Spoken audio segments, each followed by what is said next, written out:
അപ്പോൾ ഇന്ന് വർക്ക് വരുന്നത് വൈപ്പിനിലാണ്. ലൊക്കേഷനിലേക്ക് ഞാൻ ഊബർ എടുത്തിട്ടാണ് കേട്ടോ പോയത്. അങ്ങനെ വീട്ടിലെത്തി നമ്മുടെ ബ്രൈഡ് അവിടെ റെഡി ആയിട്ടിരിക്കുന്നുണ്ടായിരുന്നു വർക്ക് സ്റ്റാർട്ട് ചെയ്യാൻ വേണ്ടിയിട്ട്. അങ്ങനെ നമ്മൾ നേരെ റൂമിലേക്ക് പോയി. ജയലക്ഷ്മിക്ക് ആകെ ഒരു ഒറ്റ റിക്വയർമെന്റ് മാത്രമേ ഉണ്ടായിരുന്നുള്ളൂ, ഫുള്ളി ഡീറ്റെയിൽഡ് ആയിട്ടുള്ള ഇൻട്രിക്കേറ്റ് ഡിസൈൻ വേണം. ബാക്കിയൊക്കെ എന്റെ ഇഷ്ടത്തിന് ഡിസൈഡ് ചെയ്യാന്ന് പറഞ്ഞു. അപ്പോൾ ബ്രൈഡിന് മനസ്സിലായല്ലോ, യെസ് ജയലക്ഷ്മിയാണ് നമ്മുടെ ഇന്നത്തെ ബ്രൈഡ്. പിന്നെ ജയലക്ഷ്മിയുടെ കൈക്കാണെന്നുണ്ടെങ്കിൽ കുറച്ചധികം സ്പേസ് ഒക്കെ ഉണ്ടായിരുന്നു. വീഡിയോയിൽ കാണുന്ന പോലെ ആയിരുന്നില്ല, കുറച്ചും കൂടിയും വീതിയും നീളമൊക്കെ ഉള്ള നല്ല കൈയായിരുന്നു. ഹോണസ്റ്റ്ലി പറയുകയാണെന്നുണ്ടെങ്കിൽ എനിക്ക് അങ്ങനത്തെ കൈയാണ് കുറച്ചും കൂടിയും ഇഷ്ടം. കാരണം നമുക്ക് ഒരുപാട് എലമെന്റ്സ് അതിൽ ആഡ് ചെയ്യാനായിട്ട് പറ്റും.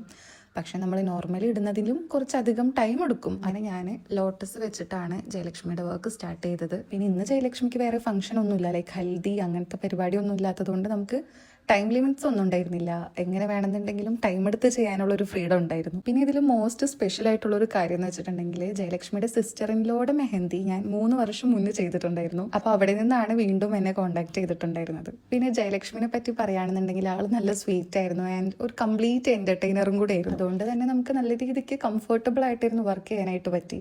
പിന്നെ മെയിനായിട്ട് ഞാൻ ലോട്ടസ് ഡിസൈൻ ആണ് ആഡ് ചെയ്തിട്ടുണ്ടായിരുന്നത്. അപ്പോൾ സ്റ്റാർട്ടിങ് ആണെന്നുണ്ടെങ്കിലും അതിൻ്റെ ഇടയിലാണെന്നുണ്ടെങ്കിലും ഒരുപാട് ലോട്ടസ് ഞാൻ ആഡ് ചെയ്തിട്ടുണ്ടായിരുന്നു. പിന്നെ എൻ്റെ വർക്ക് നോക്കുകയാണെന്നുണ്ടെങ്കിൽ ഒട്ടുമിക്ക ഡിസൈനിലും ഞാൻ ലോട്ടസ് ആഡ് ചെയ്യാറുണ്ട്. അതുപോലെ തന്നെ കൈയുടെ ബാക്കിലും നമ്മൾ ചെയ്തു, കുറച്ചും കൂടിയും ഡീറ്റെയിൽ ആയിട്ട് തന്നെ ചെയ്തിട്ടുണ്ടായിരുന്നു. പീക്കോക്ക് ഡിസൈൻ ആണ് ആഡ് ചെയ്തിരുന്നത്.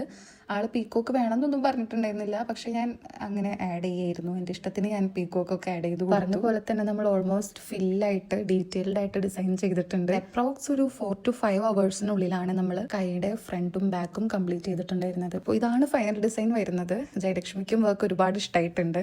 നിങ്ങൾക്കും ഇഷ്ടപ്പെടുന്നു വിചാരിക്കുകയാണ്. അപ്പോൾ നെക്സ്റ്റ് വീഡിയോയിൽ കാണാം. ബൈ.